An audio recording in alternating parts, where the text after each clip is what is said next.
Hi there, my name is Rehana from the Crafty Robot. I spent a whole Sunday with my niece and my nephew building robots out of Lego and the Smartibot. So I thought it would be super fun to introduce them to the Smartibot and combine that with the Lego because they can get really creative. We got so many bricks and so many Lego pieces. So we screwed the Smartibot board onto a Technic brick and we used that to attach it to the rest of the robot. So very conveniently, the little white piece that comes in the Smartibot kit fits in most Lego wheels, and you should be able to just push it inside the wheel.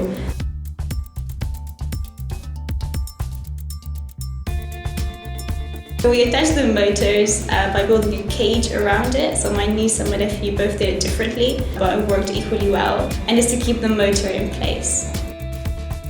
So during this project, I think that my niece and my nephew learned to be very creative with all the materials that they had.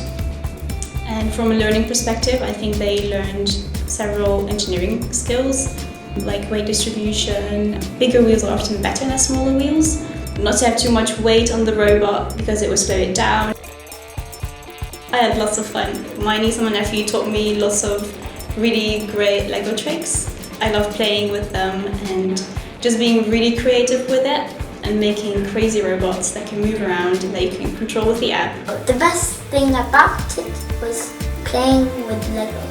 The best thing was that you could actually use Lego and be creative. And instead of building a mini car and just playing with it, you can make an actual robot and control it.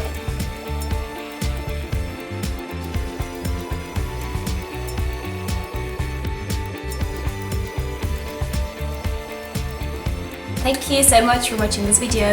I hope you enjoyed it as much as I enjoyed making it. Don't forget to comment, like and subscribe, and I will see you next time. Bye!